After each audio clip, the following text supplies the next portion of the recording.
আমরা নিয়ে আসবো। প্রতি বছর দুর্বিন্দাতে ভক্তগণ কান্দে পট্টডুরি লইয়া আসে অতি রঙ্গে।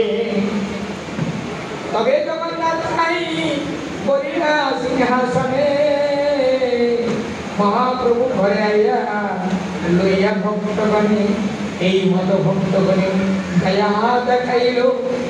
ভক্তগণ লইয়া বৃন্দাবন ফেরি করিল।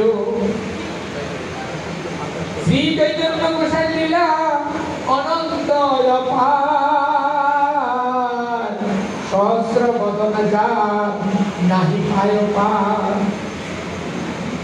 শ্রীরূপ রঘুনাথ পদে যার চৈতন্য চরিতামৃত হরে কৃষ্ণ দাস।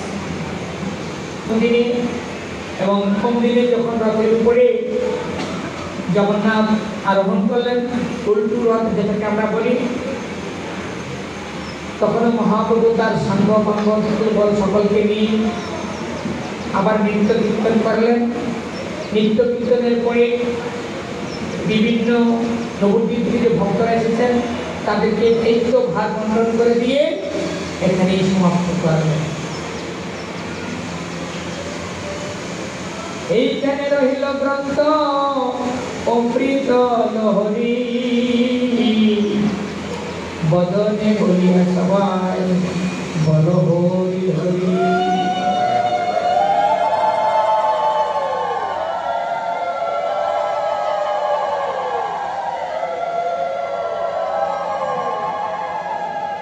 তো এই শ্লোকগুলার সার সংক্ষেপ আমি একটু বলছি।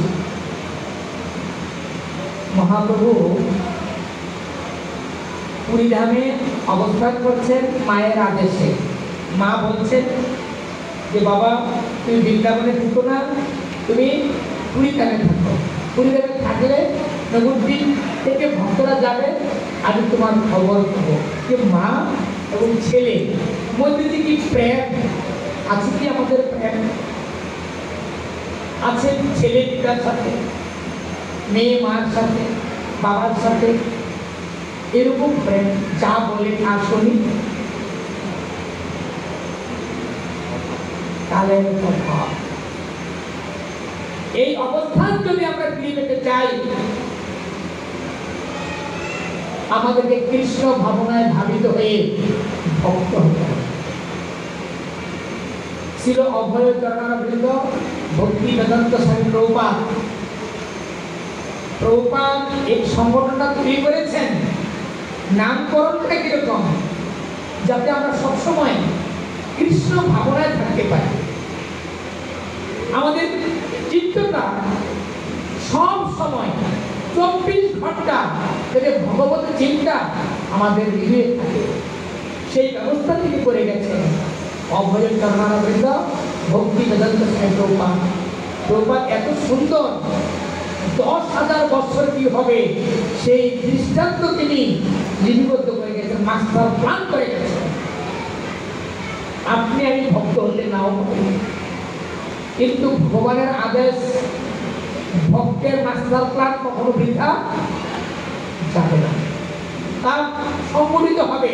মহাপ্রভু বলছেন পৃথিবীতে আছে যত নগর আদি গ্রাম, সর্বত্র প্রচার হইবে মূল এই নাম। আমার নাম পৃথিবীতে প্রচার হবে। মহাপ্রভু বলছেন দিতে হবে। আমরা কিছুটা বুঝতে পারছি যে সারা পৃথিবীতে কি করে মানুষ যারা বৈষ্ণব জানে না, ভগবান জানে না, সাধু সঙ্গ জানে না, আরে আমাদের পূর্বপুরুষরা ভগবানকে ডাকতো, হরিনাম করতো, আমরা পুরো জানি। যারা এরকম কিছুই জানতো না তারা এখন গ্রহণ করছে। এমনকি এমন কোনো দেশে যে মেম্বার বা পার্লামেন্ট, যে জনগণের ভোটে মেম্বার হয় না, পার্লামেন্ট চালানোর জন্য, দেশ চালানোর জন্য মেম্বার হয় না, এমপি বলে যাকে, ওনাদের মনোবৃত্তি, ওনারা বলছে হরে কৃষ্ণ মহামন্ত্র কীর্তন যখন হবে, কীর্তন শেষ করে পর্যন্ত হরিনাম করে তারপরে আমরা চেহারে বলবো, চেহারে বলবো। কত দূর এগিয়েছে। আরো এগোবে, কিন্তু আমরা আমাদের কৃষ্টিকে আমরা ভুলতে চাচ্ছি। বিশেষ অনুরোধ, আমরা যাতে আমাদের বৈষ্ণব বা সনাতনের রীতি, বৈষ্ণব রীতি, বৈষ্ণব কালচার গ্রহণ করে কৃষ্ণ ভাবনায় ভাবিত হতে পারে। তাই জগন্নাথ বলদেব সুভদ্রা মহারানীর এই রথযাত্রায় আমি দুইটা লীলা বলে শেষ করে দেব, আমার সময় শেষ হয়ে যাচ্ছে। সেই পুরী ধামে অত্যন্ত সুন্দর লীলা আপনারা এতদিন শ্রবণ করেছেন। আমি ছোট্ট দুটি লীলা, সেটি হলো জগন্নাথ রঘুকে অত্যন্ত ভালোবাসেন। রঘুর নাম তো আপনারা শুনেছেন নাকি? জগন্নাথের প্রিয় ভক্ত। জগন্নাথ উকিলে কাঁঠাল তৈরি করেছে না, কত লীলা করেছেন। এই রঘু তার কেউ নেই, জগন্নাথ ছাড়া তার কেউ নেই এই জগতে। পিতামাতা ছিল, মারা গেছে, তার স্ত্রী ছিল, রঘু পাগল মনে করে আর এক জায়গায় বিবাহ দিয়ে দিয়েছে নাকি? কত লীলা, তার কেউ বলতে কেউ নেই। সে স্থির করেছে আমার একমাত্র বন্ধু, একমাত্র আপনজন জগন্নাথ। রঘু জগন্নাথকে তো আপন করে নিয়েছে। তো এই জগৎ সংসারে মানুষ তার অর্থ আছে, টাকা পয়সা আছে, বাড়ি গাড়ি আছে, ভগবানের জন্য অনেক খরচ করতে পারে, কিন্তু রঘুর কোনো টাকা পয়সা নেই। সে যে খরচ করবে তার টাকা পয়সা তার কাছে নেই।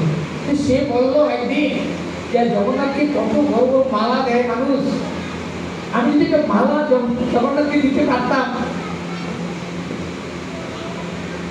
মনে মনে আকাঙ্ক্ষা হয়েছে। সে মনে মনে চিন্তা করলেন, তাহলে জগন্নাথপুরীতে অনেক ফুলের গাছ আছে, ফুলের বাগান আছে, ফুল তো আছে, তবে সুই পাবো কোথায়? সুতা পাবো কোথায়? আমার তো টাকা নেই। সে মনে মনে কি করলেন, না, এই যে কলা গাছ থেকে কলা গাছের বাকল এনে সেই বাকল দিয়ে একটা মালা বানাবে। বুঝা গেল? কলা গাছের বাকল দিয়ে মালা গিট দিয়ে সুন্দর করে মালা তৈরি করে সে জগন্নাথ মন্দিরে নিয়ে গেলেন। জগন্নাথ মন্দিরে নিয়ে গিয়ে যে প্রধান যে পান্ডা বা পুরোহিত, ওনার কাছে মালা প্রধান পুরোহিত মালাটা দেখে, কলার পাতা দেখে মালা ছুঁড়ে রঘুকে দিয়ে দিলেন। রঘু সেই মালাটি নিয়ে চিন্তা করছে, আমি কত অপরাধী, আমি এত সুন্দর করে মালাটা বানালাম।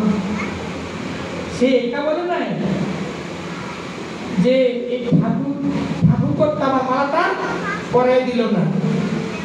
আপনি আবার আমি বলে কি করতাম? আমরা কিন্তু এটা বলতাম, দাঁড়াও ঠাকুর, তুই মন্দির থেকে বাইরে হইলে তোমার খবর আছে নাকি? তোমার খবর আছে বাইরে। একটা শ্রেণীর লোক এই বলবে, আরেকটা শ্রেণীর লোক বলবে দাঁড়াও ঠাকুর করতাম। তোমাকে আমি জিজ্ঞাসা করতাম আমার মালা পড়ে যাবে। আর রঘু কি ভক্ত, কি ভক্ত রঘু বলছে, আহা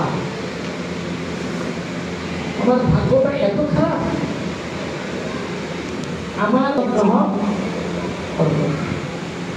এই কথা বলে মালাটা নিয়ে সে রেখে তার নয়ন জল কান্না, যে আমি অপরাধী, কত জন্মের অপরাধী হলে আমার সেবাটা জগন্নাথ গ্রহণ করবে। এইদিকে যখন সকালবেলা জগন্নাথের মামা করাচ্ছে, ফুল দিচ্ছে, জগন্নাথ কোনো ফুল গ্রহণ করছে না, কোনো মালা গ্রহণ করছে না। সব পান্ডারা অতবাক পেয়ে গেছে, জগন্নাথ তো লাল, চোখ লাল হয়ে গেছে, কেন ফুল গ্রহণ করছে না? পান্ডারা খাওয়া দাওয়া কোনো কিছু তাদের নেই, তারা চিন্তা করছে একই হলো জগন্নাথ কেন ফুল গ্রহণ করছে না। যদি জগন্নাথ ফুল গ্রহণ না করে, ফুল মালা গ্রহণ না করা পর্যন্ত আমরা কিছু গ্রহণ করবো না। আপনারাও ঠিক রাত্রে শুয়ে পড়েছেন, এমন সময় স্বপ্নে দেখাচ্ছে যে ঠান্ডা কথা পুরোহিত জগন্নাথ স্বপ্নে দেখাচ্ছে যে আমার প্রিয় ভক্ত রঘু একটি মালা নিয়ে এসেছিল। সেই মালাটা আমাকে পরানো হয়নি। প্রধান পুরোহিত সেই কথা শুনে রঘু সেই জগন্নাথ মন্দিরের সামনে থাকতেন, একটা ছাতার নিচে, একটা ছতের নিচে থাকতেন, কত দিনহীন। সেই দৌড়ে রঘুর কাছে চলে গেছে, গিয়ে দেখে মালাটা পরে আছে। আর স্বপ্নে কি দেখালেন যে ওই মালাটা পরানো না পর্যন্ত আমি কোনো মালা গ্রহণ করব না, কোনো ফুল গ্রহণ করব না। রঘু মালাটা যে ভগবানের ভক্ত হলে, ভগবান যে ভক্তের সাথে একটা সম্পর্ক আছে, সব সময় সর্বক্ষণ ভক্ত ভগবানের সাথে আদান প্রদান হয়। প্রধান পুরোহিত দৌড়িয়ে গেলেন, গিয়ে গুরুর কাছে ক্ষমা প্রার্থনা ছিলেন, আমাদের ভুল হয়ে গেছে, রঘু তোমার মারা পাবো। রঘুকে নিয়ে সেই জগন্নাথের মন্দিরে গেলেন। সেই জগন্নাথকে সেই কলার পাত্রা দিয়ে বানানো, কলার পাত্রে বানানো মালাটা পরিয়ে দিলেন। তারপরে জগন্নাথ শান্ত হলেন, তারপরে সব মালা ভক্ত করলেন। অদ্যবধি হাজার হাজার বছর পূর্বের ঘটনা। অদ্যবধি জগন্নাথ এখন সেই কলার পাত্রা দিয়ে মালা জগন্নাথ এখনো করেন। এই হলো ভক্ত ভগবানের সাথে ভালোবাসা এবং প্রেম। তাই এই রঘু এক সময় এত ক্লান্ত হয়ে গেছেন,